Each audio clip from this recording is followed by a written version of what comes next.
अमावस्या के दिन 3 वृक्ष पीपल प्रदोष काल में, प्रदोष के समय पर, प्रदोष काल में शाम के समय पर जाकर किसी भी नदी, तालाब, बावड़ी, कुआं, कहीं ना कहीं जो आपके पास में हो, वहां पर एक घी का दिया, बत्ती का मुंह दक्षिण की ओर कर कर अवश्य जला कर जाना। सारे पितृदोष समाप्त हो जाएगा, सारा पितृदोष समाप्त। अमावस्या के दिन किसी भी जलाशय के पास में, नदी, तालाब, बावड़ी, कुआं, जो आपके शहर में, आपके गांव में, आपके नगर में हो, वहां जाकर लगा दे। अगर नदी, तालाब, बावड़ी, कुआं नहीं है तो पीपल का वृक्ष हो या बेलपत्री का वृक्ष हो या बट का वृक्ष हो, उसके नीचे लगा दो प्रदोष काल में। पर अमावस्या के दिन लगाएं जरूर। क्यों? क्योंकि अमावस्या 16 दिन तक पितृ समय प्रदोष काल में शंकर भगवान का नाम जाप कर कर नदी, तालाब, बावड़ी पर पानी पीने जाते हैं। वहां से जल का आचमन कर कर पितृ दोष काल के समय पर, इसलिए प्रदोष काल में जलाशय के पास में, बावड़ी, कुआं, नदी, तालाब के किनारे पर दिया लगाया जाता है दक्षिण की ओर मुख कर कर बत्ती का। तो पितृ आशीर्वाद देते हुए जाते हैं कि फलो फूलो, आगे बढ़ो, उन्नति करो, तरक्की करो। ये पितरों का आशीर्वाद रहता है, पितरों का वर रहता है। आप देंगे उसको मिलेगा, कुछ करा ना करा। फिर अमावस्या के दिन कि रात्रि को जब आप सोने के बाद में 1-1.5 घंटे बाद अगर आपकी नींद खुल जाए, 1 घंटा 1.5 घंटा आप सो लिए, उसके बाद जो नींद खुली तो 1-1.5 घंटे तक अगर आपको नींद नहीं आ रही है, रात्रि को सोने के बाद में 1 घंटे बाद जब उठे तो आपको प्यास लग गई,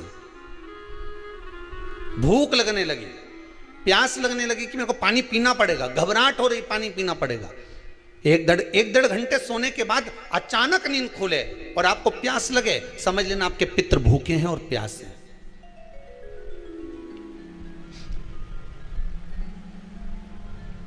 वो भूखे और प्यासे हैं, उनको जल की जरूरत है।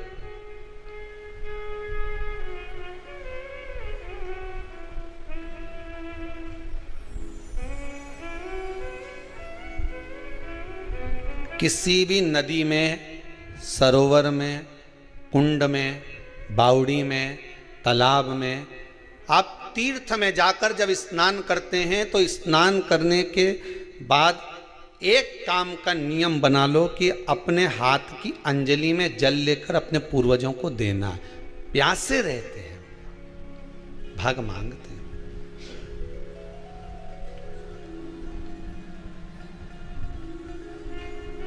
भाग प्राप्त करना। 3 वृक्ष पितरों के तुल्य हैं। नैमिषारण्य की कथा में भी कहा था 3 वृक्ष पितरों के तुल्य हैं। पहला पीपल, दूसरा बट वृक्ष, तीसरा बेलपत्र का वृक्ष। ये पितरों के तुल्य हैं। अगर आपको रात्रि में नींद नहीं आ रही है, ऐसा लगता है कि रात्रि को 1 घंटा 1.5 घंटा सोने के बाद कुछ गलत गलत विचार आने लगते हैं, नींद सुबह 3 बजे तक, 4 बजे तक नहीं आती, 4 बजे के बाद फिर नींद आती है, तो एक प्रैक्टिकल जरूर कर कर देखना। एक प्रैक्टिकल करने में क्या जाता है, प्रयास करने में क्या कुछ जाता है क्या? प्रैक्टिकल कर कर देखना कि कहीं सियोर वाला महाराज झूठ तो नहीं बोल रहा, तो प्रैक्टिकल करने में कुछ नहीं जाए। 1 लोटा पानी लो, उसमें थोड़ा सा कच्चा दूध डाल लीजिए, श्राद्ध पक्ष चल रहा है, बेलपत्री का पेड़ या पीपल का पेड़ या बट का पेड़, इन पेड़ के नीचे ले जाकर उस दूध को दोपहर में सुबह 10 बजे से लेकर 12 बजे के बीच में ले जाकर चढ़ा दीजिए। रात्रि को फिर ना आपको प्यास लगेगी, ना भूख लगेगी, नींद एक बार लगी तो सुबह ही खुलेगी। प्रैक्टिकल करने में क्या जाता है? पानी डालने में तुम्हारा कुछ जाएगा? अरे बोलो तो सरी, हमें 10 रुपया का दूध जरूर उसमें, और तुम इतनी चतुर हो, इतना सारा दूध थोड़ी डालोगी, तो 2 चिल्ला डालोगे। कहाँ तुम इतना डालने वाली हो है?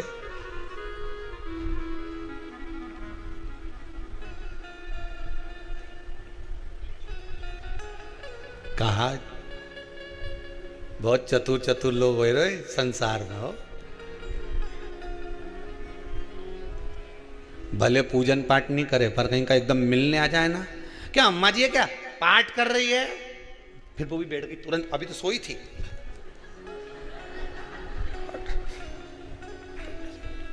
तुरंत क्या पंडित जी हैं क्या, उनसे थोड़ा सा काम है, अभी माला जप रहे हैं, मालूम पड़े पंडित जी तो आराम से सेव फल खा रहे थे।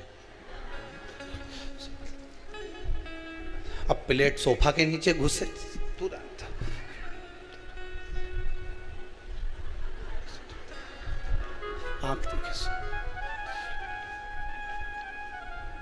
प्रैक्टिकल करने में क्या जाता, कुछ भी नहीं बिगड़ेगा, ये तो बस जल डालोगे तुम्हारा ही कुछ अच्छा हो सकता है, बाबा की कृपा है।